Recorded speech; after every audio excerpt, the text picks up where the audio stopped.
The sound of metal slamming against metal echoed through the security checkpoint like a gunshot. "Take off the jacket, now!" Sergeant First Class Silas Briggs stood with his arms crossed over his chest, looking down at the woman before him, as if she were garbage that had somehow drifted into the largest naval base on the east coast of the United States. The woman stood motionless. Her hair was a tangled mess, unwashed and hanging limply around a face that showed no expression. She wore a faded denim jacket, worn through at the elbows, and jeans with holes at the knees that spoke of poverty rather than fashion. No purse, no wallet, no identification of any kind, and not a single word of explanation. "I said take it off." Briggs stepped forward, his voice carrying across the entire security area with the authority of a man who had never once questioned his own power. "Or I'll have someone do it for you." 23 pairs of eyes turned toward them. Soldiers stopped mid-stride. Civilian contractors looked up from their paperwork. An elderly veteran in a wheelchair leaned forward, his weathered eyes narrowing as he watched the scene unfold. The woman slowly removed her jacket. Underneath was a gray t-shirt, old and oversized, hanging loosely on a frame that seemed almost fragile. She couldn't have weighed more than 120 pounds. Her arms were thin, her shoulders slumped. Everything about her screamed vulnerability. Specialist Amber Lawson let out a sharp laugh from behind the inspection counter. Probably homeless looking for a place to sleep. Norfolk's full of them. She pulled out her personal phone and snapped a photo, already composing the caption in her head. Briggs snatched the jacket from the woman's hands and began rifling through the pockets with deliberate roughness. Nothing. Absolutely nothing. He threw the jacket onto the concrete floor. "Name." Silence. "I asked you what your name is." The woman raised her head, and for the first time she looked directly into Briggs's eyes. That gaze didn't belong to a homeless person. It didn't belong to a victim. It was the gaze of someone who was evaluating, measuring, recording every single detail with the precision of a machine. But Briggs didn't notice. In the next 20 minutes, everything he thought he knew was about to collapse completely. The fluorescent lights of the checkpoint hummed overhead, casting harsh shadows across the polished floor. Norfolk Naval Station sprawled beyond the security barriers, home to the largest concentration of naval power in the Western Hemisphere. Aircraft carriers, destroyers, submarines, the beating heart of American naval supremacy, and standing at its gates was a woman who looked like she'd wandered in from a bus stop. Briggs circled her slowly, the way a predator circles wounded prey. He was a big man, 6'3", with shoulders that strained against his uniform, and he had spent 12 years in security positions that had taught him one thing above all else. Civilians were sheep, and sheep needed to be shown who held the crook. "You understand you're trespassing on federal property?" His voice dripped with condescension. "That's a felony. 5 years minimum. Maybe more if we find out you're working for someone." The woman said nothing. "Maybe she doesn't speak English," Connor Reed suggested. He was young, barely 21, with the kind of face that still held baby fat. Private first class, fresh out of training, and eager to prove himself to the senior guards. He walked past the woman and let his boot catch her ankle, stumbling dramatically. "Oops, sorry about that." The woman didn't fall, didn't even sway. Her legs held firm as if they were rooted to the concrete itself, absorbing the impact with a stability that seemed almost mechanical. Connor's eyebrows rose slightly, but he shook it off and rejoined Amber at the counter. "Check the database again," Briggs ordered. "Female, approximately 45 to 50 years old, 5'6", no distinguishing marks visible, no identification, cross-reference with missing persons." Petty Officer Second Class Flynn Garrett nodded and turned to his computer, fingers moving across the keyboard with practiced efficiency. He was the technical specialist of the group, methodical and precise, and unlike his colleagues, he found no pleasure in the spectacle unfolding before him. Something about the woman's stillness bothered him. It was too complete, too controlled. The woman's eyes moved almost imperceptibly, tracking across the checkpoint in a pattern that Flynn couldn't quite identify. She looked at the camera mounted in the far corner, then at the one above the door, then at the gap between them. Her gaze lingered on the motion sensor beside the main entrance, then shifted to the ventilation grate near the ceiling. 3 seconds, maybe 4, and something in her expression shifted, so subtle that if you blinked, you'd miss it entirely. The elderly veteran in the wheelchair noticed. His name was Hector Morrison, 78 years old, a Vietnam War survivor who had seen more combat than everyone in this checkpoint combined. He'd come to visit an old friend in the hospital wing, but now he sat frozen, watching the woman with an intensity that bordered on recognition. "Bring her to the inspection room," Briggs commanded. "Full search." 2 guards moved forward, but the woman spoke before they could touch her. "Inspection room, not here."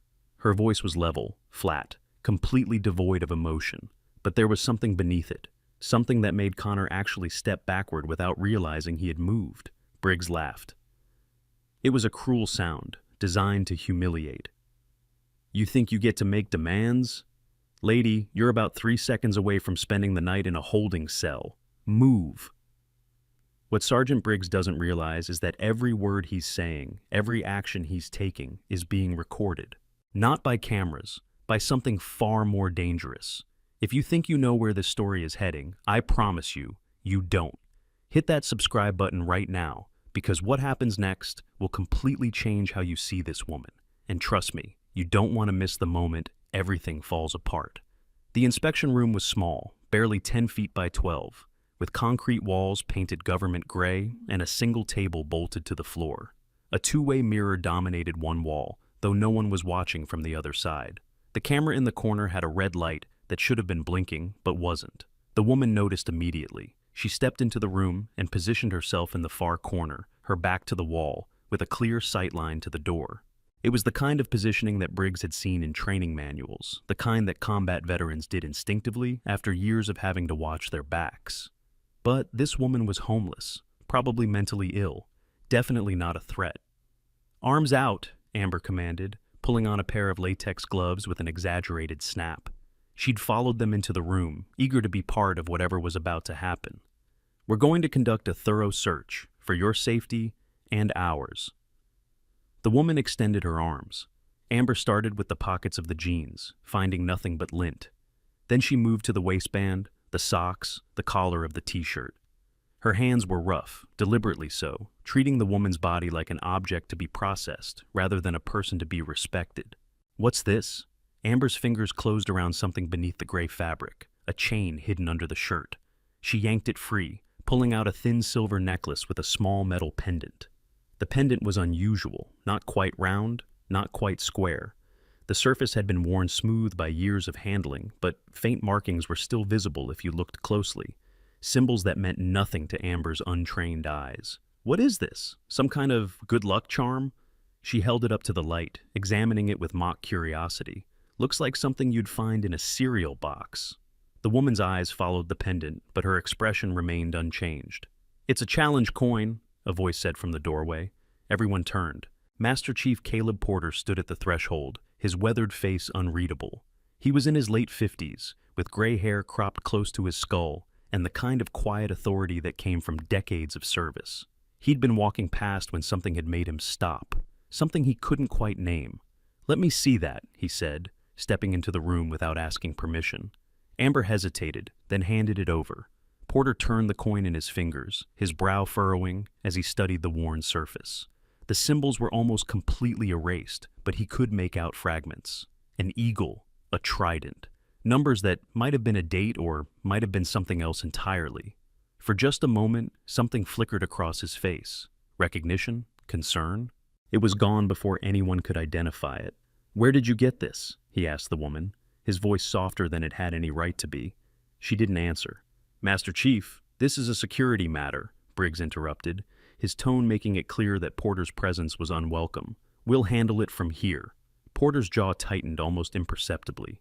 He looked at the woman one more time, something unspoken passing between them, and then he stepped back. "Of course, Sergeant. Just making sure protocol is being followed." He placed the coin on the table and left, but not before glancing back over his shoulder. The woman watched him go. Master Chief Porter pulled out his tablet, one of those ruggedized military-grade devices built to survive sandstorms, drops, and combat zones. The kind with encrypted storage that could hold classified documents without leaving a digital footprint. He tapped the screen twice, his weathered fingers moving with practiced efficiency, and started pulling up the base security protocols. What he found would change everything. Back in the inspection room, the atmosphere had grown heavier. Briggs stood with his arms crossed, watching as Amber continued her search. The woman had been subjected to a pat-down that bordered on assault, her clothing examined inch by inch, and yet she hadn't complained, hadn't protested, hadn't done anything except stand there with that same unnerving stillness. "Nothing on her," Amber reported, frustration creeping into her voice. "No weapons, no drugs, no ID, just that stupid coin." "What about the metal detector hit?" Briggs asked. "It registered something on her left side. Must have been the chain. It's the only metal she's got." Briggs wasn't satisfied. He stepped closer to the woman, invading her personal space with deliberate aggression. "Who are you? And don't give me the silent treatment. I've been doing this for 12 years. I can make your life very, very difficult." The woman tilted her head slightly, as if considering his words. Then she spoke, her voice still flat, but with something new underneath it, something that sounded almost like amusement. "You should check your camera." Briggs blinked. "What?" "Upper left corner. The red light isn't blinking, which means it's either been disabled or it's recording to an external source. Your motion sensor by the door has a 3-second delay between activation and alert, plenty of time for someone to slip through. And the ventilation grate above us, no security screen. A child could fit through it." The room went silent. Flynn, who had followed them in with his laptop, immediately pulled up the security diagnostics. His face went pale. "She's right," he said, his voice barely above a whisper. "The camera's been offline for 6 hours. The motion sensor is showing a delay of exactly 3.2 seconds. And the ventilation," he scrolled through the building schematics. "There's no security grating installed. It's on the maintenance request list from 8 months ago." Amber's mouth opened and closed like a fish out of water. Connor looked like he might be sick. And Briggs stood frozen, his face cycling through confusion, anger, and something that might have been the first stirring of fear. "How do you know this?" he demanded. "How the hell do you know this?" The woman didn't answer. She simply looked at the clock on the wall. It was 14:32 hours. She'd been in the checkpoint for exactly 17 minutes. The door opened, and Lieutenant Commander Fiona Drake stepped into the already crowded room. She was tall, angular, with sharp features and the kind of expression that suggested she had neither the time nor the patience for whatever was happening here. "What's going on?" she asked, her eyes scanning the scene. "I've got a briefing in 20 minutes, and I'm hearing reports of some kind of incident." "Unidentified female, ma'am," Briggs reported, snapping to attention. "No ID, no explanation, refused to answer questions. We're conducting a thorough search." Drake looked at the woman, taking in the disheveled appearance, the worn clothes, the apparent poverty. Her lip curled slightly. "This is what's causing all the commotion? Some homeless vagrant?" She checked her watch. "Process her and move on, Sergeant. We don't have all day." "Yes, ma'am. We're just—" "I said process her." Drake's voice left no room for argument. "Follow the protocol, document and mint everything, and either release her or hand her over to the MPs. I don't care which. Just get it done." She turned to leave, then paused at the door. "And Sergeant, make sure this doesn't happen again. Security should be able to handle a single unarmed woman without turning it into a circus." She was gone before Briggs could respond. The woman watched Drake's departure with those same measuring eyes. When the lieutenant commander passed directly in front of her, she didn't look away. She didn't shrink back. And for just a moment, so brief that no one else noticed, Drake hesitated. Her stride faltered by half a step, as if some primitive part of her brain had registered a threat that her conscious mind couldn't identify. Then she was out the door, heels clicking against the concrete floor. Outside the inspection room, a small crowd had gathered. Word had spread through the checkpoint like wildfire, and now soldiers and civilians alike were finding excuses to linger near the windows, hoping to catch a glimpse of whatever was happening inside. Among them was Willow Chen, 19 years old, 3 weeks out of boot camp, and so green that she still flinched when senior officers walked past. She'd been on her way to report for duty when the commotion had caught her attention, and now she stood near the back of the crowd, watching with wide eyes. "Who is she?" she asked the soldier next to her, a specialist named Marcus who'd been stationed at Norfolk for 3 years. Marcus shrugged. "Nobody knows, no story, just walked up to the gate and stood there. Briggs is losing his mind." "Should we do something?" Marcus laughed. "Like what? Go in there and ask her nicely? Trust me, Chen. Whatever's happening in there, you want no part of it. Just watch and learn. This is how things work in the real Navy." Inside the room, the real Navy was demonstrating exactly how things worked. Briggs had recovered from his momentary confusion and was now channeling it into anger. I don't know how you know about our security systems, he said, stepping even closer to the woman, but that just tells me you're not some random homeless person. You've been casing this place, probably planning something. Sergeant, Flynn began. Shut up, Garrett. I'm handling this. Briggs pulled out his radio. This is Checkpoint Alpha. I need military police to the main inspection room. We have a potential security threat.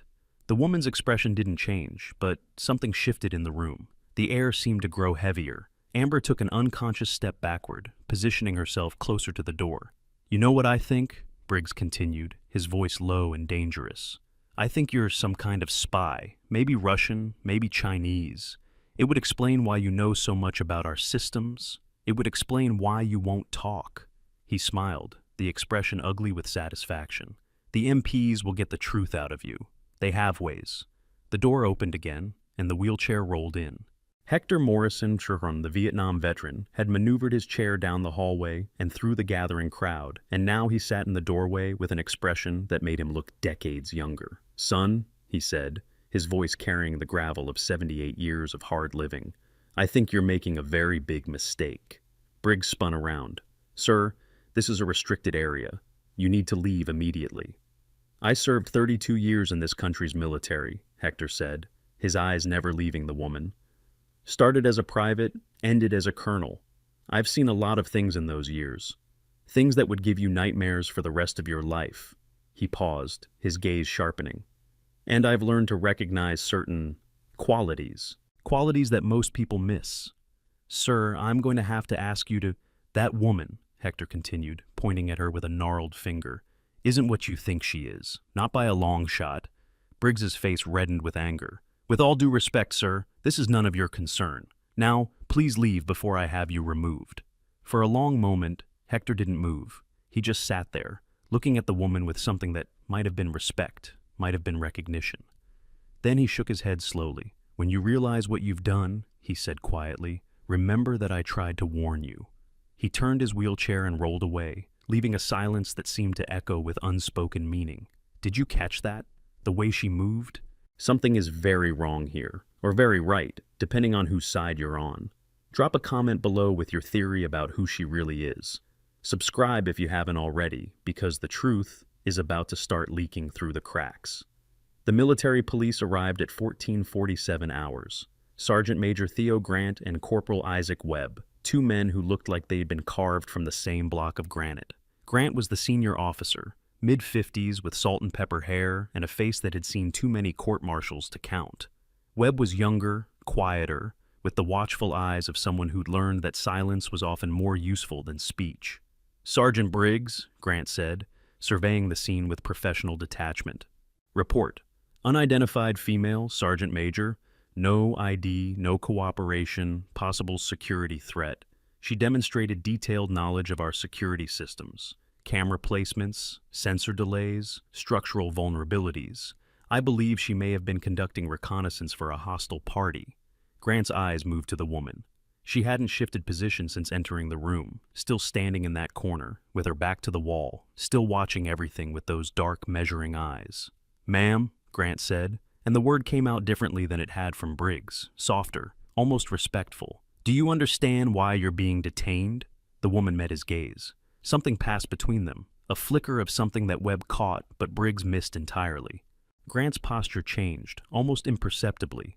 His shoulders drew back, his chin lifted. Ma'am, he said again, is there anything you'd like to say before we proceed? The woman spoke, 3 words. Call Commander Hayes. The name landed like a bomb in the small room. Commander Solomon Hayes was the commanding officer of Naval Station Norfolk, the man who oversaw everything that happened within these gates, the man whose schedule was managed by 3 assistants and whose time was worth more than any of them would ever make in a lifetime. Amber laughed nervously. You can't just ask for the commander. Do you know who he is? I know exactly who he is, the woman said. It was the longest sentence she'd spoken since arriving. Drake, who had returned after receiving the MP notification, shook her head with barely concealed contempt. This is ridiculous. She's clearly delusional. Process her and be done with it. Ma'am, Grant said slowly, his eyes still fixed on the woman, you're asking me to contact the commanding officer of this base. That's not something I can do without justification. The woman didn't blink. You'll find the justification. I suggest you make the call. That's enough. Briggs stepped forward, handcuffs in his hand. Sergeant Major, with your permission, I'd like to restrain the suspect and... He reached for her wrist. What happened next took less than 2 seconds.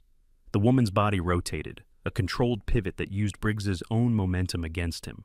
Her arm moved in a precise arc, breaking his grip with a technique that Flynn would later identify from his martial arts training as a textbook joint manipulation. Briggs stumbled backward, off balance, and his hand shot out instinctively, grabbing at the only thing within reach. The woman's shirt, the fabric, already old and worn, tore from the shoulder down to the middle of her chest, and the room went completely still. The tear exposed her left shoulder and part of her upper chest. The skin there was pale, marked with old scars that told stories of violence survived. But it wasn't the scars that made everyone freeze. It was the tattoo. Above her heart, inked in black that had faded slightly with age but remained unmistakably clear, was an eagle clutching a trident in one talon and a pistol in the other. Below the eagle, an anchor, and beneath that, small but perfectly legible, the words that made Sergeant Major Grant's knees actually buckle. DevGru, 7 Naval Special Warfare Development Group. SEAL Team 7. The most elite special operations unit in the United States military. A unit so classified that its very existence was officially denied for decades. Nobody moved. Nobody breathed. Amber's phone slipped from her fingers and clattered against the floor. Connor Reed made a sound like a wounded animal. Flynn Garrett stared at his computer screen, where a classified search was returning results that made his blood run cold. And Master Chief Caleb Porter, who had been watching through the two-way mirror from the observation room next door, slowly raised his hand to his forehead. He saluted. The sound of footsteps echoed from the hallway. Heavy, purposeful, the kind of footsteps that made junior officers straighten their spines instinctively. Commander Solomon Hayes appeared in the doorway. He was a big man, imposing, with 35 years of service written in the lines of his face. He'd commanded destroyers, led task forces, survived 3 combat deployments. There were very few things in this world that could surprise him, but the woman in the torn shirt surprised him. His face cycled through emotions in rapid succession. Annoyance at being called away from his duties, confusion at the scene before him, recognition as his eyes found the tattoo, and then something that looked very much like terror. He snapped to attention. His hand came up in a salute so crisp that it seemed to slice the air. "Admiral Callahan, ma'am, I wasn't informed of your inspection." The woman, Admiral Ivory Callahan, Rear Admiral Lower Half, Deputy Commander of Naval Special Warfare Command, looked at him with those same measuring eyes. "That," she said quietly, "was the point, Commander." The temperature in the room seemed to drop 10 degrees. Briggs had gone gray, his face the color of old newspaper. Amber was crying silently, tears streaming down her face as the reality of what she'd done began to sink in. Connor had actually sat down on the floor, his legs apparently no longer capable of supporting his weight. "You," Drake's voice came out as a croak. "You're an admiral?" "Rear Admiral," Callahan corrected, her voice still perfectly level. "Deputy Commander of NSWC, operating under Ghost Protocol authorization from the Secretary of the Navy." She paused, letting the words sink in. "This was a black assessment of your security procedures, a test to see how your personnel would react to an unknown individual attempting to enter the base."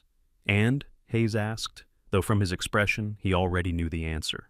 Callahan looked around the room slowly. At Briggs, who couldn't meet her eyes. At Amber, who was sobbing now. At Connor, still on the floor. At Flynn, who stood at attention with the rigid posture of a man facing a firing squad. At Drake, whose face had gone from contempt to horror. "Failure," she said. "Complete and systematic failure."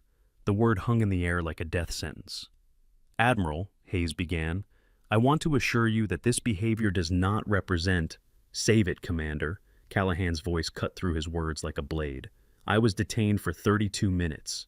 In that time, I was verbally abused, physically manhandled, threatened with imprisonment, and ordered to submit to a strip search in a public area." She held up the torn remnants of her shirt. "My clothing was damaged, my dignity was assaulted, and not once did anyone think to verify my identity through proper channels."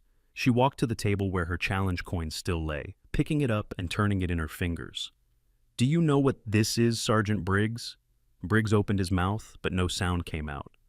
"It's a SEAL Team 7 coin, given to me by my teammates after our first successful operation in Kandahar, October 2001. I've carried it for 23 years." She looked at Amber. "You called it something from a cereal box." Amber made a choking sound. "Commander Hayes," Callahan continued, "I want a full report on my desk by 1700 hours tomorrow. Personnel files for everyone involved in this incident, training records, performance evaluations, everything." "Yes, Admiral." "And Commander," she turned to face him directly, "call your JAG office. Several of your people are going to need lawyers." The silence that followed was absolute. Outside the inspection room, the crowd that had gathered had grown completely still, words spreading through the checkpoint like ripples in a pond. Phones appeared in hands, but no one dared to record. This was something that would be whispered about, not filmed. Willow Chen stood at the edge of the crowd, her hand frozen halfway to her pocket where her own phone rested. She'd been about to take a video. Something had stopped her. Now, watching through the window, as the Admiral stood amid the wreckage of careers she'd just destroyed, Willow understood why her drill instructor had spent so many hours hammering one lesson into their heads.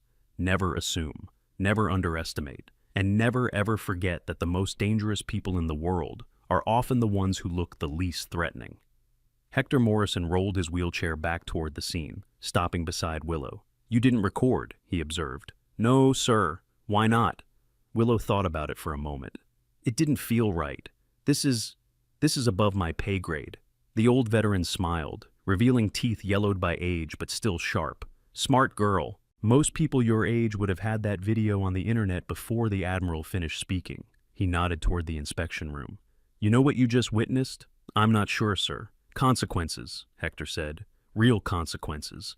Something a lot of people forget exist in this world." He began rolling away, then paused. "I served under Admiral Elmo Zumwalt back in Vietnam, one of the greatest naval leaders in history. You know what made him great?" Willow shook her head.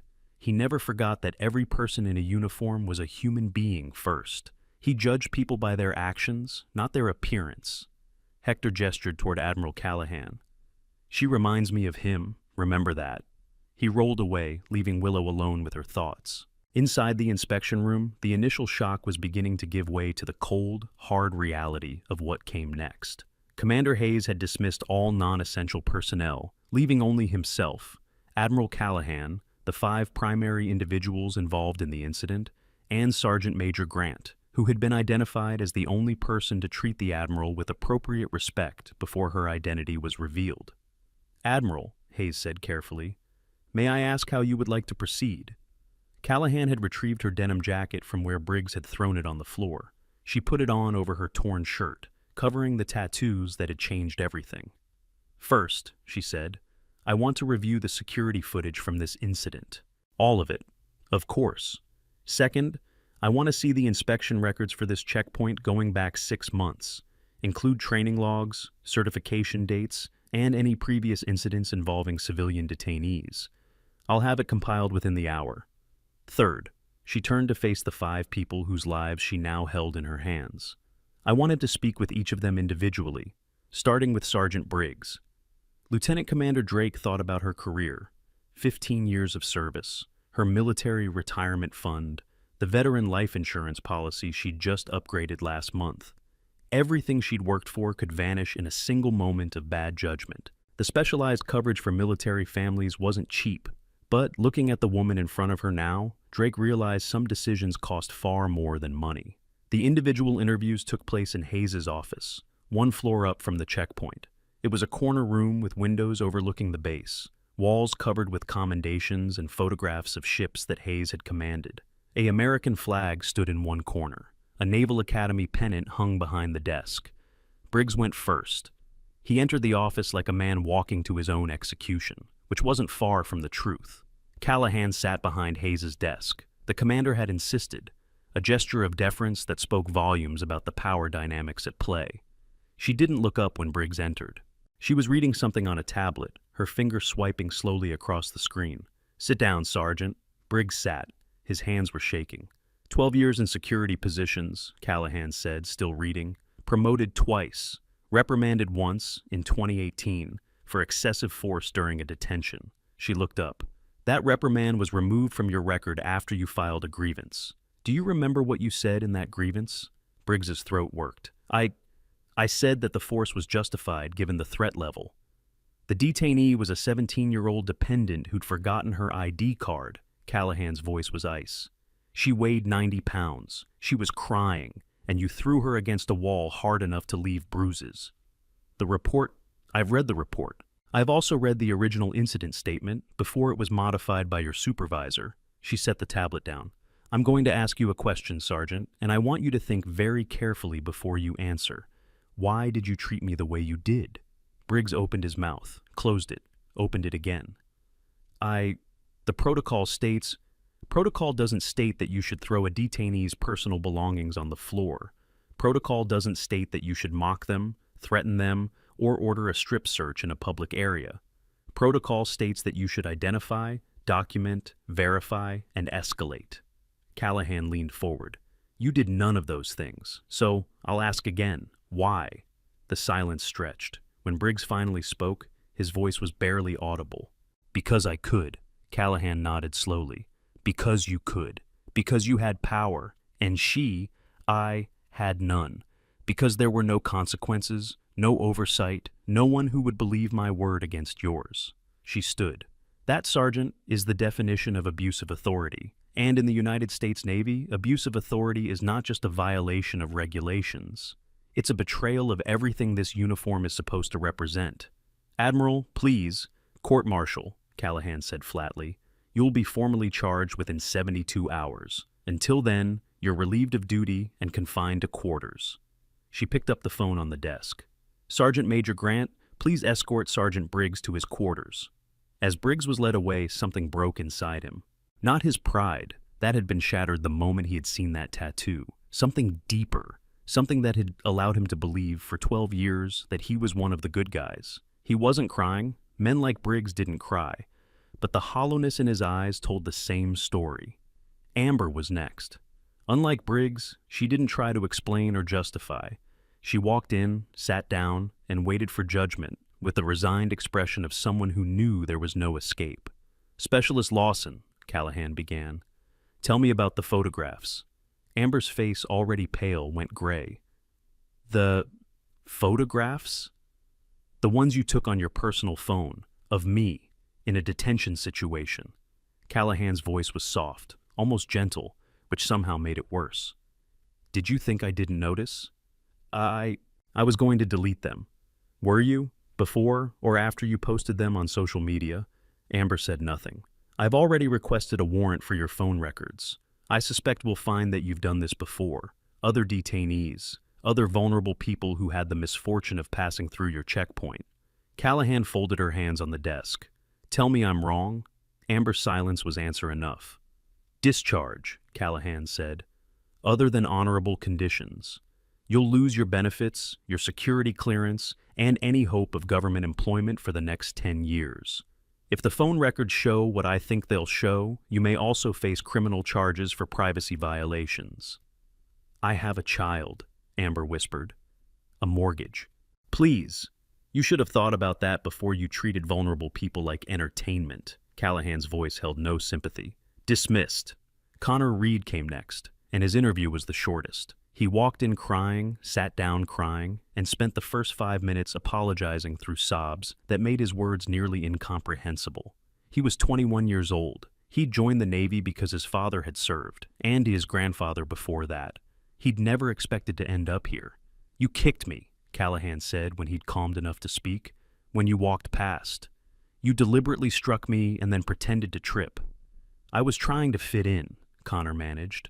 Briggs and Amber, They said I needed to show I wasn't soft, that I needed to prove myself. And proving yourself meant assaulting a detainee? I didn't think of it as assault. I thought... He trailed off, unable to finish. Callahan studied him for a long moment. He was young, scared, easily influenced by the wrong people. In another context, he might have become a good sailor, a good man. Private Reed, she said finally, you're going to be investigated. Depending on what that investigation finds, you may face administrative action or criminal charges. In the meantime, you're suspended from security duties. Yes, ma'am. But I'm going to tell you something that I want you to remember for the rest of your career. She leaned forward. Following orders doesn't mean following anyone's orders. It means following lawful orders from authorized personnel. What Briggs was doing wasn't lawful. What Amber was doing wasn't lawful. And when you went along with it, you became complicit in their misconduct. I understand, ma'am. Do you? Because the next time someone tells you to mistreat a detainee, I want you to remember this moment. Remember how it feels to sit across from the person you wronged and have no excuse that matters. Connor nodded, tears still streaming down his face. Dismissed. Flynn Garrett's interview took longer and went in a direction no one expected. He entered the office with his shoulders squared and his spine straight, the posture of a man who knew he was guilty but refused to show fear. Unlike the others, he didn't sit until Callahan gestured to the chair. "Petty Officer Garrett," she began, scanning his file on the tablet. "Interesting record, cryptologic technician, top scores in your class, certified in network security, digital forensics, and signals intelligence." She looked up. "You're overqualified for checkpoint duty." "I'm serving where I'm assigned, ma'am." "Why? With your qualifications, you could be working at NSA, CIA, any number of three-letter agencies that would kill for your skill set." She set the tablet down. "Instead, you're here, running a metal detector and entering data into a database." Flynn said nothing. "You were the only one who questioned the search," Callahan continued. "When Briggs ordered the strip search, you hesitated. When I described the security vulnerabilities, you verified them immediately, and your reaction told me you didn't know about them before." She tilted her head slightly. "Why?" "Permission to speak freely, ma'am?" "Granted." Flynn took a breath. "I requested checkpoint duty because I wanted to understand how security works at the ground level. Theoretical knowledge isn't enough. You need to see how systems actually function in practice, with human variables involved." He paused. "What happened today? I knew it was wrong. I should have done more to stop it." "Why didn't you?" "Because Briggs is my superior. Because Lieutenant Commander Drake authorized the search. Because the chain of command—" He stopped, shaking his head. "There's no excuse." "I should have spoken up. I didn't." Callahan studied him for a long moment. "You verified my information about the security vulnerabilities. How quickly?" 23 seconds, ma'am. And if that information had been wrong, if I'd been lying to create a distraction, I would have flagged it immediately and alerted the MPs.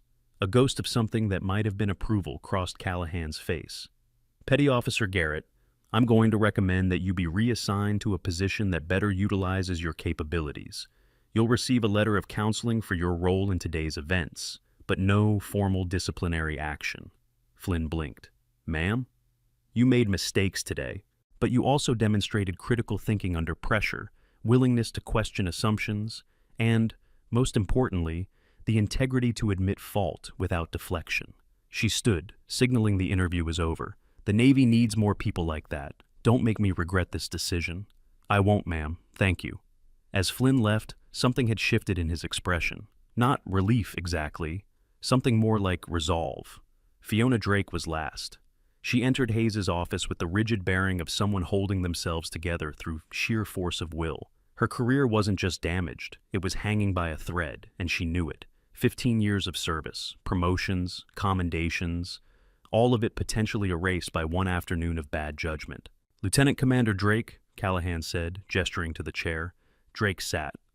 "I've reviewed your record. Exemplary service, strong evaluations, leadership potential." Callahan paused. And yet," Drake repeated, her voice hollow, "you walked into that checkpoint, saw a woman being mistreated, and your first instinct was to accelerate the process rather than question it." Callahan's voice was cool, analytical. "Why?"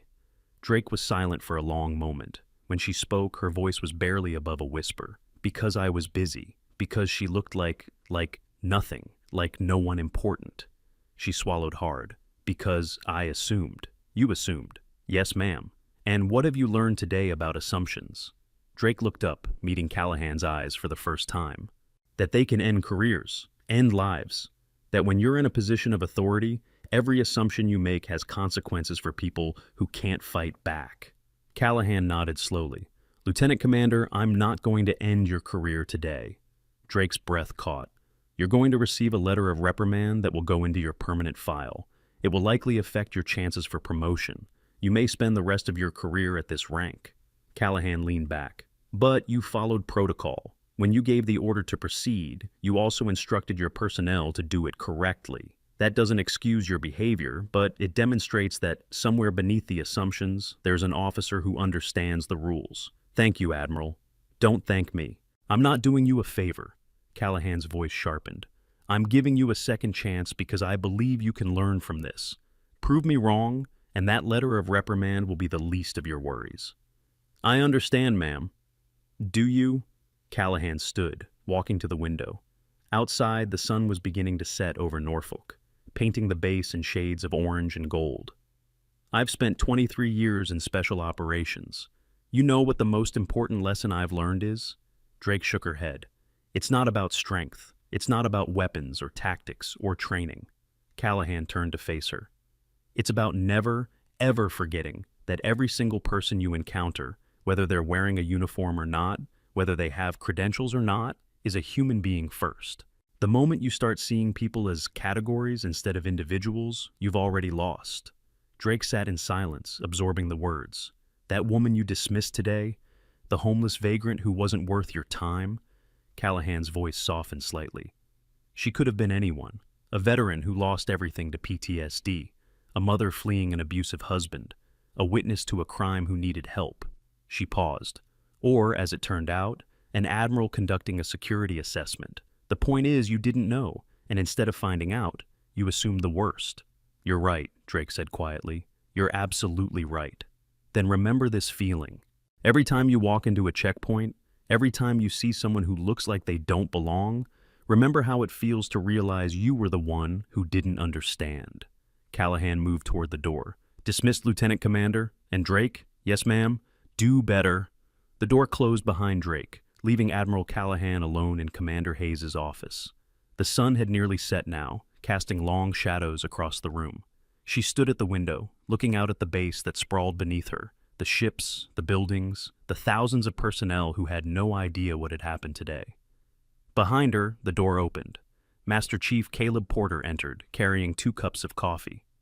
Thought you might need this, Admiral, he said, setting 1 cup on the desk. Callahan turned. You recognized me. It wasn't a question. Porter nodded slowly. Not at first. But when I saw the coin, I served with a SEAL once, back in '07. He had a coin just like that. Same unit markings. He paused. He talked about a woman named Ghost. Said she was the best operator he'd ever worked with. Said if she ever showed up somewhere, looking like she didn't belong, you should run the other way or start praying. A ghost of a smile crossed Callahan's face. Michael Torres. That's him. He's a commander now, running operations out of Coronado. She picked up the coffee, took a sip. How did you know to stay quiet? Figured if you wanted people to know who you were, you would have told them. Porter shrugged. Also figured whatever you were doing was above my pay grade. Sometimes the best thing a sailor can do is follow his gut and keep his mouth shut. That's wisdom a lot of people never learn. Took me 30 years to figure it out. Porter hesitated. Admiral, permission to speak freely? Granted. What happens now? To the base, I mean.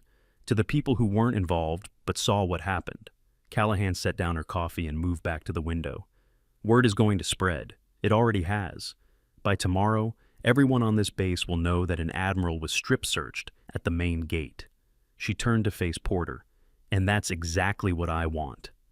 Ma'am? This wasn't just about testing security, Master Chief. This was about sending a message to every guard who thinks they can abuse their authority because no one's watching. To every officer who assumes the worst about people who don't fit their expectations. To everyone who's forgotten that the uniform is supposed to represent something. Porter nodded slowly. And what happens when the next homeless person walks up to the gate? The next civilian with no ID? That's the question, isn't it? Callahan smiled, but there was no warmth in it.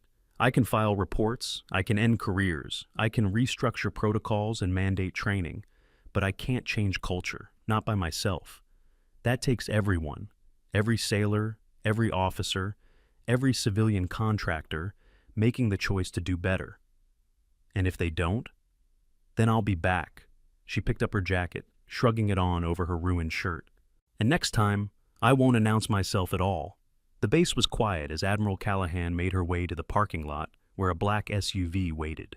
The crowd that had gathered at the checkpoint had dispersed, but she could feel eyes on her from every direction, watching from windows, from doorways, from the shadows between buildings. By tomorrow, she knew, her face would be known. Her reputation would precede her. Good.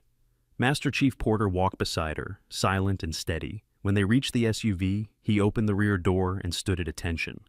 "Admiral, it's been an honor." "Master Chief?" Callahan paused before getting in. "That young woman, the recruit who didn't record the incident. What's her name?" "Chen, ma'am. Willow Chen, 3 weeks out of boot camp." "Find her? Tell her I'd like to see her service record." Porter's eyebrows rose slightly, but he didn't question. "Yes, ma'am." Callahan slid into the back seat. Porter closed the door and moved to the driver's position. She'd requested him specifically, wanting someone she could trust for the ride back. As the SUV pulled away from Norfolk Naval Station, Callahan watched the base shrink in the rearview mirror. The lights were coming on now, fluorescent and harsh, illuminating the buildings and the ships and the checkpoint where everything had happened. Briggs would be court-martialed, Amber would be discharged, Connor would face investigation, Flynn would be reassigned, Drake would carry a letter of reprimand for the rest of her career, and Commander Hayes would spend the next 6 months rebuilding his base's reputation from the ground up. 6 lives changed, 6 lessons learned. But as the satellite phone beside her buzzed with an incoming call, Callahan knew that today's events were just the beginning. She answered on the second ring. "Ghost Actual." The voice on the other end was familiar. Admiral James Warren, commander of Naval Special Warfare Command, her boss, the only person who knew the full scope of what she was really doing. "Norfolk is the 3rd facility," Warren said without preamble. "Results? Same as the other 2. Human intelligence protocols compromised. Security procedures more concerned with appearance than substance. Personnel who've forgotten what the uniform actually means. The pattern holds?" Unfortunately, Callahan watched the Norfolk skyline disappear behind a row of trees. "But that's not what concerns me." "Explain."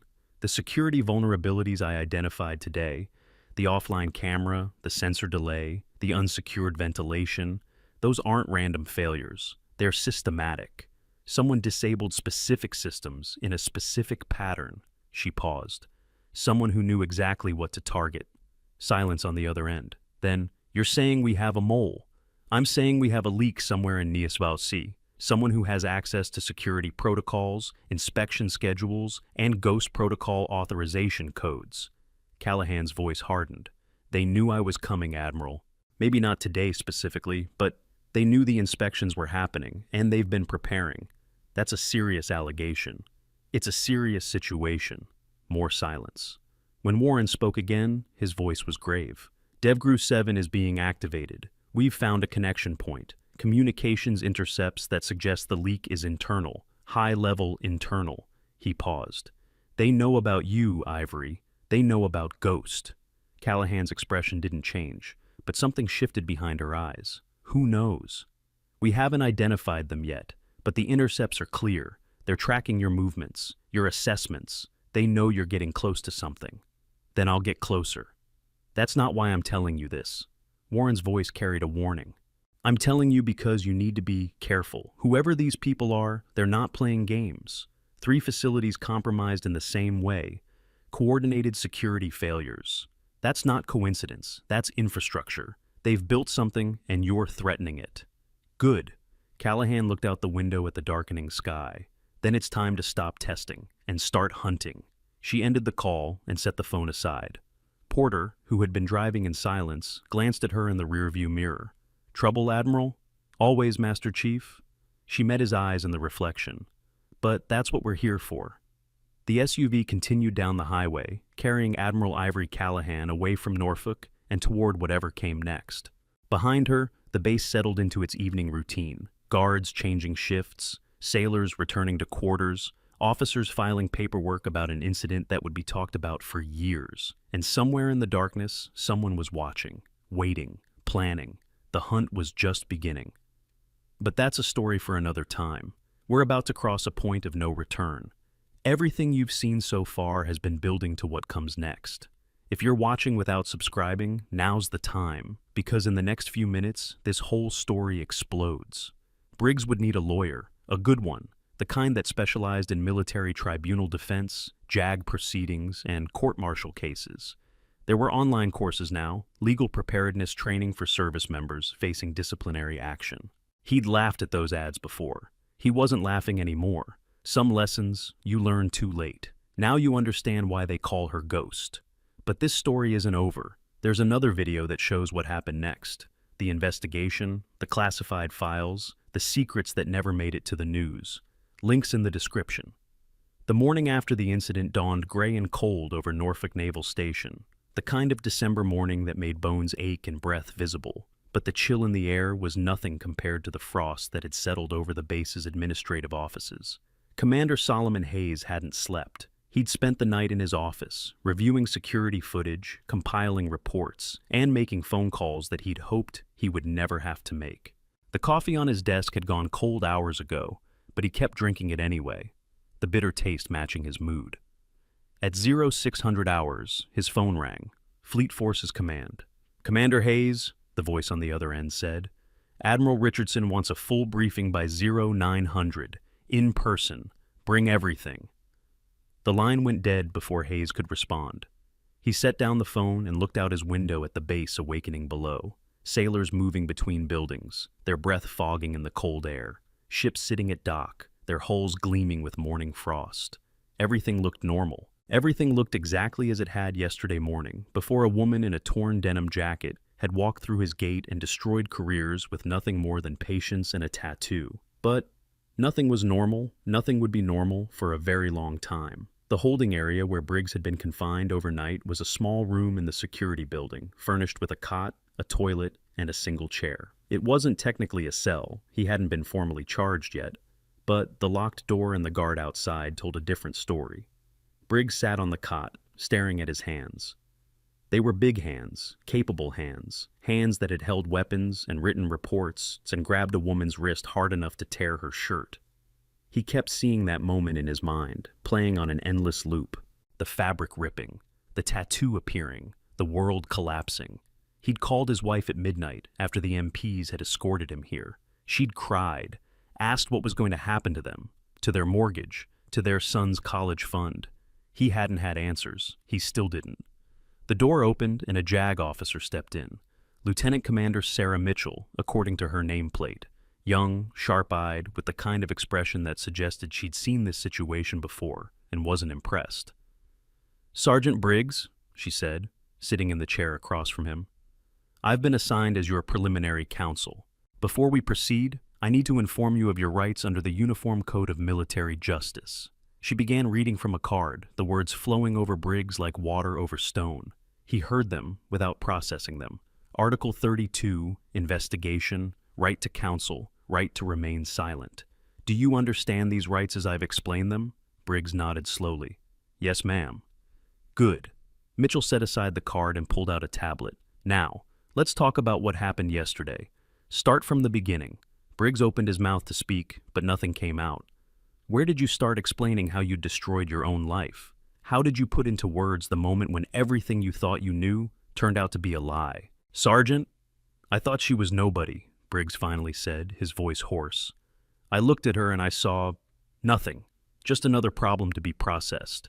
He laughed bitterly. 12 years in security, 12 years of training, of protocols, of believing I knew how to read people, and I couldn't see what was right in front of me. Mitchell's expression didn't change. "For the record, Sergeant, are you admitting to the actions described in Admiral Callahan's report?" "Yes." The word came out heavy, final.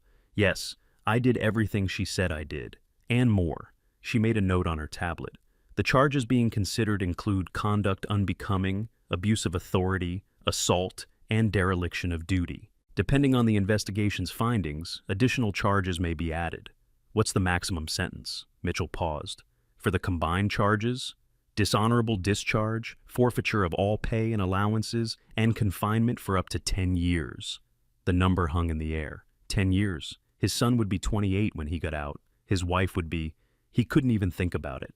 "However," Mitchell continued, Given your service record and the circumstances, a plea arrangement might reduce that significantly. The Admiral hasn't indicated whether she intends to pursue maximum penalties. What do you recommend? I recommend that you cooperate fully with the investigation, express genuine remorse, and hope that Admiral Callahan is as fair in judgment as she is in assessment. Mitchell stood. I'll be back tomorrow with more information. In the meantime, write down everything you remember about yesterday. Every detail, no matter how small. The more complete your account, the better your chances. She left, and the door locked behind her.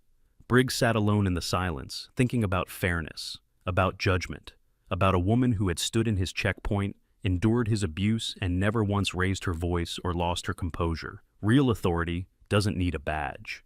Her words echoed in his mind, and for the first time in his life, Silas Briggs began to understand what they meant. Across the base, in the civilian contractor housing area, Amber Lawson was packing. Her apartment was small, a one-bedroom unit that she'd decorated with photos of her daughter and prints of beaches she'd never visited. The furniture was cheap, bought on credit that she was still paying off. The refrigerator was covered with her daughter's drawings, stick figures, and rainbows, and the word "Mommy" written in crayon. She'd been given 24 hours to vacate base housing. Her security clearance had been suspended pending investigation. Her access badge had been confiscated. By this time tomorrow, she would be a civilian again, with no job, no benefits, and no prospects. Her mother had driven down from Richmond overnight to take custody of Emma, her 4-year-old. The handoff had happened at 6 a.m. in the parking lot. Emma still half asleep and confused about why Mommy was crying. "It's going to be okay, baby," Amber had whispered, holding her daughter tight. "Mommy just has to take care of some things. You're going to stay with Grandma for a while." Why? Because Mommy made a mistake. Because Mommy thought she was better than someone else and found out she wasn't. Because Mommy took pictures of a woman being humiliated and thought it was funny. "Because Mommy has to work some things out," Amber said instead. "But I'll call you every night. I promise." Now, alone in the apartment, she moved mechanically through the rooms, putting clothes in boxes, dishes in crates, her whole life reduced to cardboard and packing tape. On the counter, her phone buzzed with messages. Friends asking what had happened, family demanding explanations, reporters somehow already sniffing around the story. She ignored them all. The phone she couldn't ignore was the one the investigators had taken. They'd found everything. Every photo she'd taken over the past 3 years. Every detainee she'd mocked. Every vulnerable person she'd turned into entertainment for her social media followers. 217 images, the JAG officer had told her. 217 violations of privacy, of dignity, of basic human decency. Other than honorable discharge was the best-case scenario now. Criminal charges were still on the table. Amber taped up another box and tried not to think about what her daughter would say when she was old enough to understand. Connor Reed had been released to his quarters with orders not to leave the building. Unlike Briggs, he hadn't been formally confined. His involvement was deemed secondary, his culpability less clear. But the investigation was ongoing, and until it concluded, his future remained uncertain. He sat on his bunk, staring at his phone. His father had called 6 times. His mother had called 8. He hadn't answered either. What would he say? "Dad, I kicked a rear admiral because I wanted my coworkers to think I was tough. Mom, I watched a woman get strip searched and didn't say a word because I was afraid of being called soft." His roommate, a petty officer named Torres, had been watching him for the past hour with a mixture of curiosity and contempt. "So it's true?" Torres finally asked. "You really assaulted an admiral?" Connor flinched. "I didn't know she was an admiral." "Does that matter?" The question hung in the air. Connor thought about it, really thought about it, for the first time since the incident. "No," he said quietly. "No, I guess it doesn't." Torres nodded slowly. "My grandfather was in the Navy, served 30 years, retired as a chief petty officer. You know what he told me when I enlisted?" Connor shook his head. He said, "The measure of a man isn't how he treats his equals. It's how he treats the people who can't fight back." Torres stood up and walked to the door. "You should think about that." He left, and Connor was alone with the silence and his shame. Lieutenant Commander Fiona Drake sat in her quarters, reading the letter of reprimand for the 5th time. The language was formal, clinical, the kind of bureaucratic prose that reduced human failure to bullet points and regulatory citations, failure to properly supervise, failure to intervene, failure to verify identity before authorizing enhanced security measures. Each failure was a nail in the coffin of her career. She'd worked so hard to get here. Academy graduate, top of her class in officer candidate school, early promotions, excellent evaluations, a trajectory that had seemed unstoppable. And now, because she'd been in a hurry, because she'd assumed, because she'd seen a homeless woman instead of a human being, all of it was in jeopardy. The letter would follow her forever. Every promotion board, every assignment, every opportunity would be filtered through this single afternoon of bad judgment. She might make commander someday, if she was lucky. But captain, admiral, those ranks were closed to her now, as surely as if the doors had been welded shut. Her phone buzzed. A message from her mentor, Captain Rodriguez, who'd guided her career since her first assignment. Heard what happened. Call me when you're ready to talk. Drake stared at the message for a long moment. Then she set the phone aside and picked up the letter again. I'm giving you a second chance because I believe you can learn from this. Admiral Callahan's words echoed in her mind. A second chance.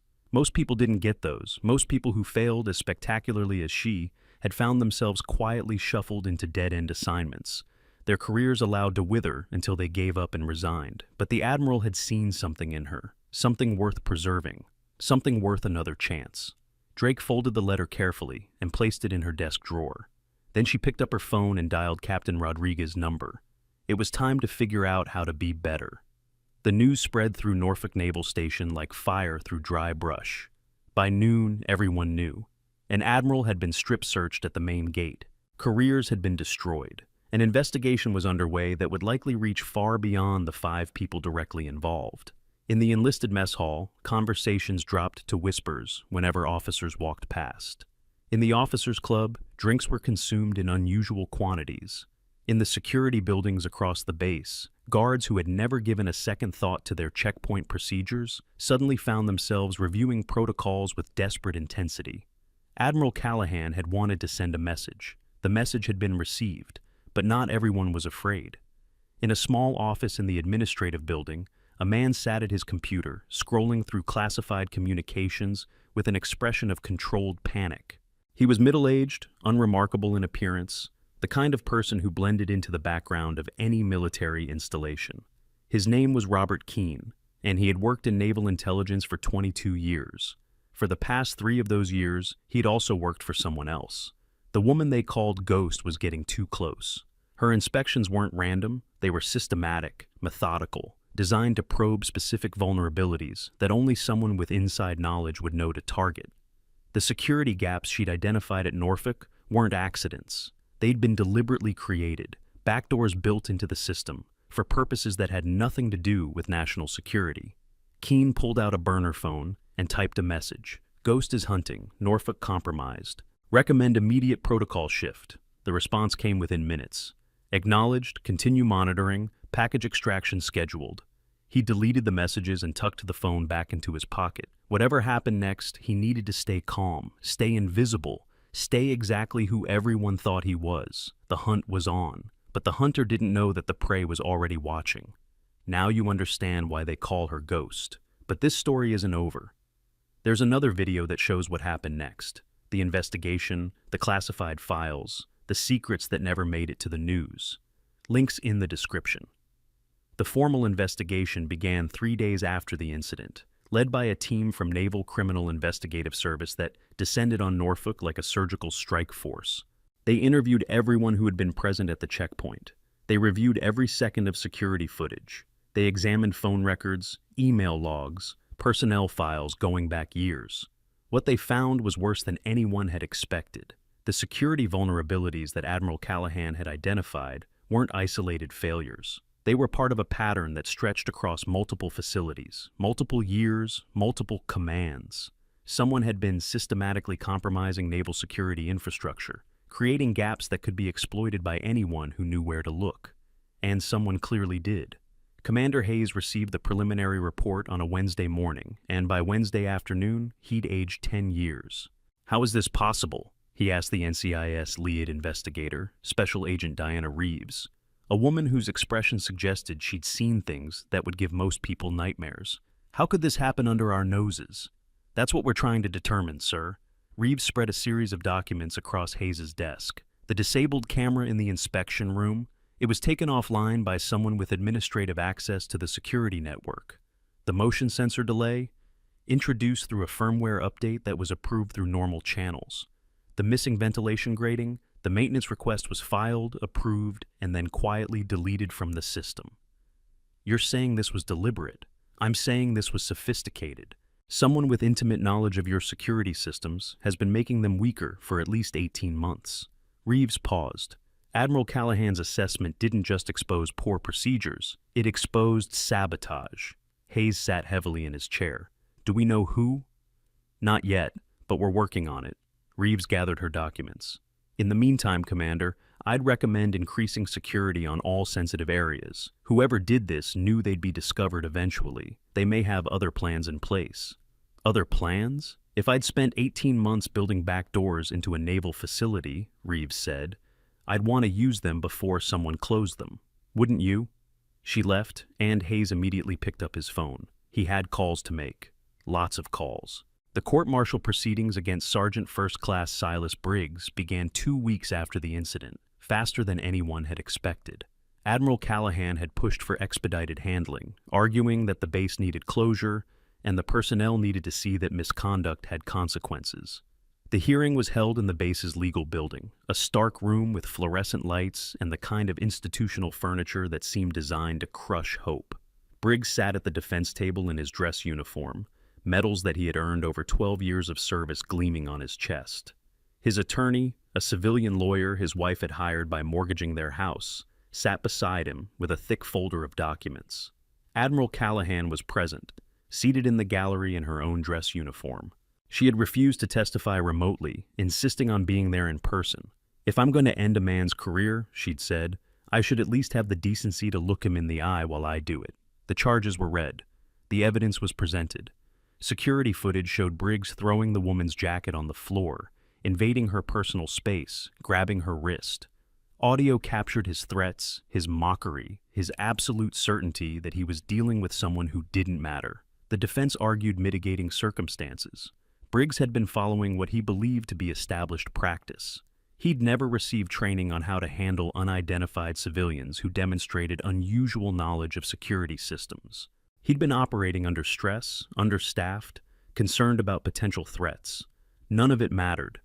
When Briggs was called to make a statement, he stood slowly, his legs unsteady. He looked at the panel of officers who would decide his fate, then turned to face Admiral Callahan. I don't have excuses, he said, his voice rough. I had power, and I abused it. I had authority, and I used it to hurt someone who couldn't fight back. I told myself I was doing my job, protecting the base, following protocol. But that's not what I was doing, he paused, swallowing hard. I was being a bully, plain and simple, and I'm sorry.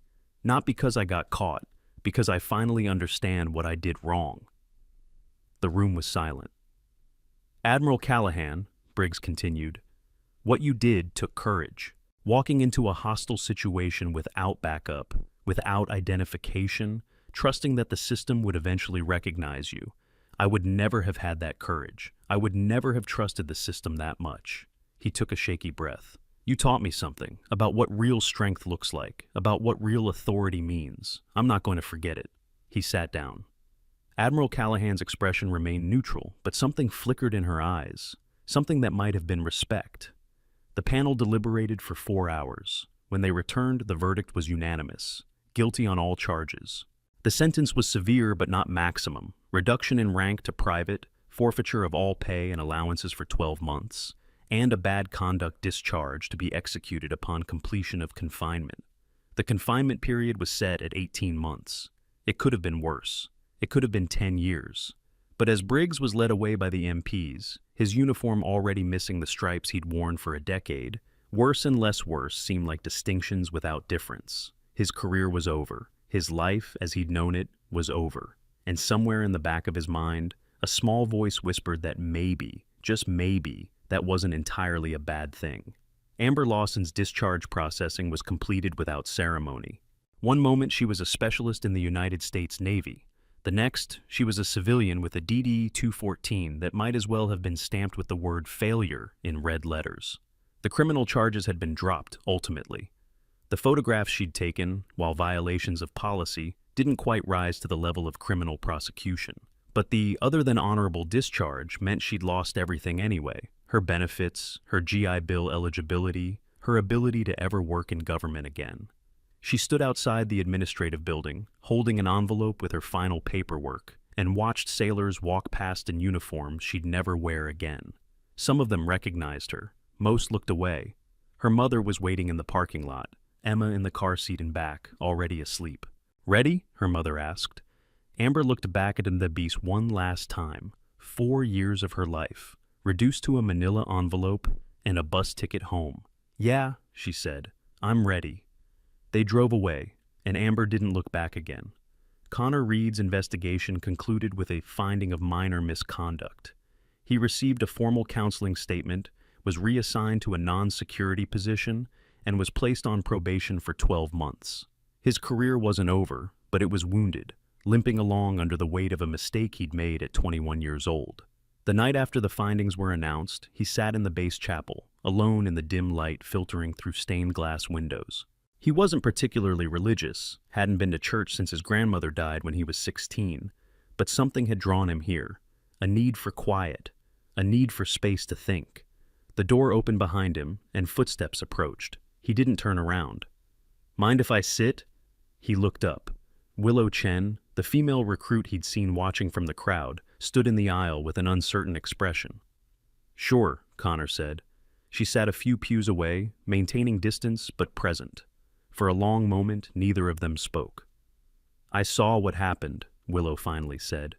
"At the checkpoint, I was there." "Yeah, I saw you too." "Why did you do it? Kick her, I mean." Connor laughed bitterly. "Because I was trying to impress people who weren't worth impressing. Because I wanted to fit in. Because I was scared of being seen as weak." He shook his head. "Pick one. They're all true." Willow was quiet for a moment. My drill instructor told us something during boot camp. He said, "The easy thing and the right thing are almost never the same. Every day you're going to have to choose, and who you become depends on which one you pick." Smart guy. "She, Petty Officer Williams, toughest person I ever met." Willow paused. "I almost recorded what happened, had my phone out and everything, but something stopped me." "What?" "I don't know, it just felt wrong. Like I'd be part of something bad if I did." She looked at him directly. "I think that's what you felt too, deep down, but you ignored it." Connor stared at her. She was young, younger than him, even, but there was something in her eyes that made her seem older, wiser. "You're right," he said quietly. "I knew it was wrong. The whole time I knew, but I did it anyway because it was easier than standing up." Willow nodded slowly.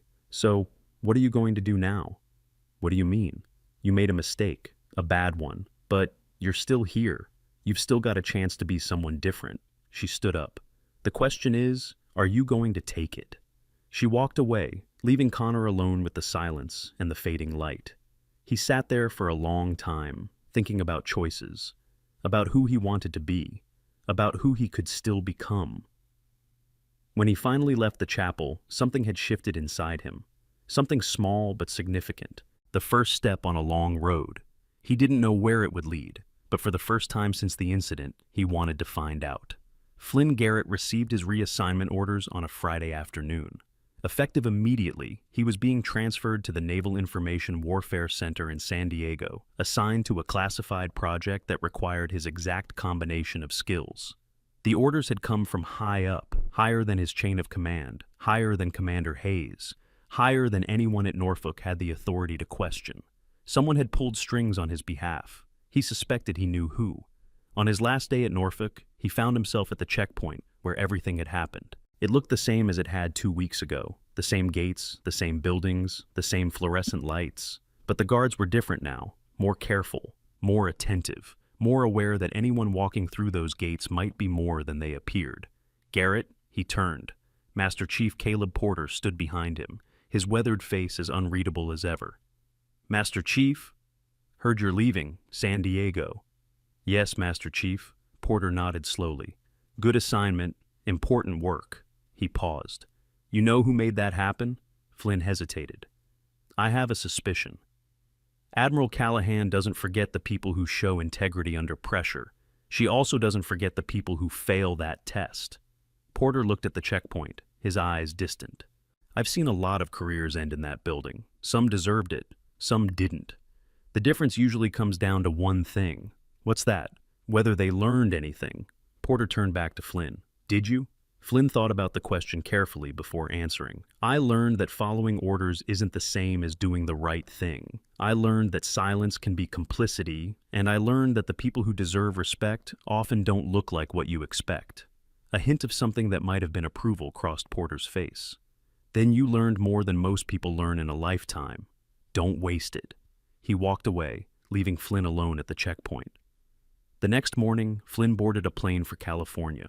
His new life waited on the other side of the country, full of challenges and opportunities he couldn't yet imagine. But he carried Norfolk with him. The lessons, the failures, the moment when he'd watched an admiral being humiliated and hadn't done enough to stop it.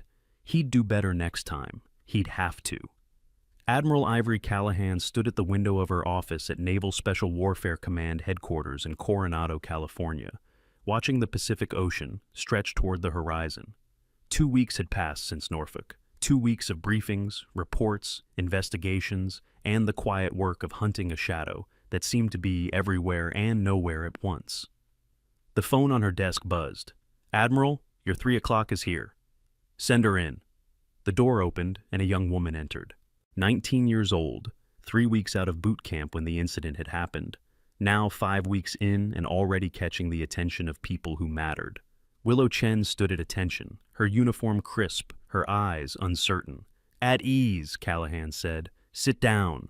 Willow sat, perching on the edge of the chair as if ready to spring up at any moment. Do you know why you're here? No, ma'am. My orders just said to report to this office. Callahan turned from the window and studied the young woman. There was something there, a quality that couldn't be taught, couldn't be trained, could only be recognized when it appeared. I've been reviewing your file, Seaman Chen. Top scores in basic training, excellent evaluations, strong aptitude test results, particularly in pattern recognition and analytical thinking. She paused. You were present at the Norfolk checkpoint incident. Willow's expression flickered. Yes, ma'am. You had your phone out. You were about to record what was happening, but you stopped. Callahan sat down across from her. Why? Willow hesitated. It didn't feel right, ma'am. Recording something like that, turning someone's humiliation into content. Even if that person turned out to be... She stopped, flushing. An admiral in disguise? Yes, ma'am. Callahan nodded slowly. Most people in your position would have recorded, would have shared it online before the MPs even arrived, would have seen it as entertainment rather than what it was, a violation of human dignity. She leaned forward. Why were you different? Willow thought about the question for a long moment. My grandmother raised me, ma'am, after my parents died.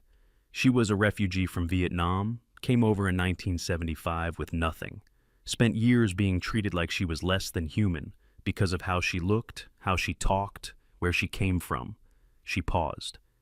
She taught me that how you treat people when no one important is watching is who you really are, and I didn't want to be the kind of person who turns someone's bad day into a joke. The room was silent. Seaman Chen, Callahan said finally, I'm going to make you an offer. It's unusual, possibly unprecedented, and you're free to decline it without any negative consequences to your career. Willow's eyes widened. Ma'am? I run a special assessment program. Small team, classified work, operating in environments where conventional approaches don't work. We look for people with specific qualities, integrity under pressure, independent judgment, the ability to see what others miss. Callahan paused. I think you have those qualities. I'm just a seaman, ma'am. 3 weeks, 5 weeks, out of basic. You're someone who made the right choice when everyone around her was making the wrong one. That's rarer than you might think. Callahan stood. Think about it. You have 48 hours to decide. If you're interested, report to Building 7 on Monday morning at 0600. If not, return to your regular duties and forget this conversation ever happened. Willow stood slowly, her mind racing. Can I ask one question, ma'am? Go ahead. The program you're talking about. What exactly would I be doing? A ghost of a smile crossed Callahan's face. Learning, watching, developing skills that most people don't know exist. She walked to the door and opened it. And hopefully, becoming the kind of person who makes the Navy better, just by being part of it. Willow walked out in a daze. The door closed behind her, and she stood in the hallway, trying to process what had just happened. 48 hours. A choice that would change everything. She'd already made her decision. The investigation into the Norfolk security breaches continued for 3 months. NCIS agents traced the compromised systems through layers of false trails, dead ends, and deliberately misleading evidence. What they found painted a picture of a conspiracy that reached far beyond a single naval base. 7 facilities had been compromised. 17 individual security systems had been deliberately weakened. Someone had been building infrastructure for something, extraction, infiltration, or worse, and they'd been doing it for years. The breakthrough came in February, when a routine financial audit flagged an anomaly in the accounts of a mid-level intelligence officer named Robert Keene. Small payments, carefully hidden, tracing back to shell companies with connections to foreign intelligence services. Keene was arrested on a Tuesday morning, walking to his car in the parking lot of the Norfolk Administrative Building. He didn't resist. He didn't seem surprised. "You're too late," he said as the agents cuffed him. "The package is already gone." He wouldn't say what the package was, wouldn't say who he was working for, wouldn't say anything at all, actually, once his lawyer arrived. But Admiral Callahan had a theory. He wasn't the source, she told Admiral Warren during a secure video conference. He was a relay, passing information up and receiving instructions down. Whoever's really running this operation is still out there. Agreed. We've tracked communications from Keene's burner phone to at least 4 other devices, all of which have since been destroyed. Someone cleaned house the moment he was arrested. They knew we were coming. They always seemed to. Warren's face was grim. DevGru 7 has been fully activated. We're treating this as a Tier 1 threat. Whatever they were building at those facilities, it wasn't for small purposes. Callahan thought about the security gaps she'd identified at Norfolk. The camera blind spots, the sensor delays, the unsecured access points. Any one of them could have been used to infiltrate the base, extract personnel, or plant devices that wouldn't be detected until it was too late. "We need to find out what was taken," she said. "What the package was. We're working on it." But Callahan, Warren's voice dropped. "They know about you now. Your cover protocols, your assessment methods, your connection to DevGru. Keene had files on you dating back 3 years. I know. You should consider stepping back. Let someone else take point on this." Callahan shook her head slowly. "They have been watching me for 3 years, Admiral. They have had every opportunity to eliminate me, and they haven't. That tells me something." "What?" "That they don't want me dead. They want me distracted, chasing shadows while they complete whatever they're really planning." She leaned forward. "I'm not going to give them that satisfaction." Warren studied her for a long moment. "You always were stubborn." "I prefer persistent." A hint of a smile crossed his face. "Very well, but Callahan, be careful. Whatever this is, it's bigger than Norfolk, bigger than any of us realized." "I know." She reached for the button to end the call. "That's what makes it worth hunting." The screen went dark, and Admiral Ivory Callahan sat alone in her office, thinking about shadows and hunters and the long game that was only beginning. Somewhere out there, an enemy was watching, planning, waiting for the right moment to strike. But Ghost was watching too, and she was very, very patient. 6 months later, the ceremony was held on the deck of the USS Gerald R. Ford, the newest and most advanced aircraft carrier in the United States Navy. 300 personnel stood at attention under a clear June sky, watching as Admiral Callahan pinned new insignia on the uniforms of 12 special warfare candidates who had completed training that most people didn't know existed. Among them was a young woman who had, 7 months ago, been nothing but a raw recruit with strong test scores and a grandmother who'd taught her about human dignity. Willow Chen stood at attention as the Admiral approached, her face expressionless but her eyes shining with quiet pride. "Petty Officer Chen," Callahan said, pinning the new rank insignia to her collar, "you've demonstrated exceptional capability, integrity, and judgment during your training period. It is my honor to welcome you to the Naval Special Assessment Program. Thank you, ma'am. Callahan paused, lowering her voice so only Willow could hear. Your grandmother would be proud. Willow's composure cracked, just for a moment. A smile flickered across her face before discipline reasserted itself. I hope so, ma'am. Callahan moved on to the next candidate, but something had passed between them. A recognition, an understanding. The future was uncertain. The enemy was still out there, still planning, still waiting. But the Navy had people like Willow Chen now, people who chose right when everyone else chose easy, people who saw human beings instead of categories, people who might, someday, be ready to carry the torch when the old guard finally stepped aside. After the ceremony, as the crowd dispersed and the deck emptied, Callahan stood at the railing, looking out at the ocean that stretched endlessly toward the horizon. Master Chief Porter appeared beside her, 2 cups of coffee in hand. He offered one without speaking. Thank you, Master Chief.